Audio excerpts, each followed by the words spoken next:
أن أطلب من سيادتكم طلبا بأن تتجول بعينيك داخل أرض طابور الكلية الحربية لتقر عينك بشبابنا الواعد، لتطمئن ويطمئن من خلالك شعبنا. فوالله لا يليق أبدا لأمة لديها شباب يسر الناظرين مثل هؤلاء الشباب أن تقلق على مستقبلها.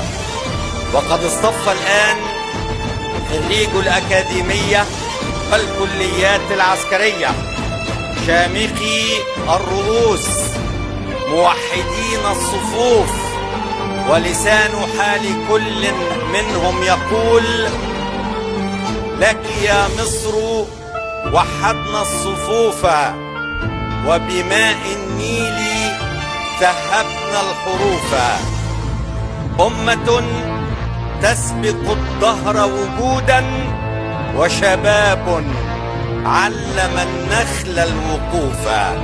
فاشهدي يا مصر هذا اليوم جيلا شامخ الرأس يسر الناظرين، كل فرد بينهم يعدل جيشا. فانظري يا مصر ماذا تأمرين، سنمير الليل من عينيك صبحا دائم الإشراق يهدي الحائرين. مصركم يومها نصر وغدها في أمان الله خير الحافظين. أنت مصر التي تلقيت وعدا بكتاب الله ادخلوها آمنين. قد كفاني بأن تكوني بلادي كي أتيها افتخارا على العالمين.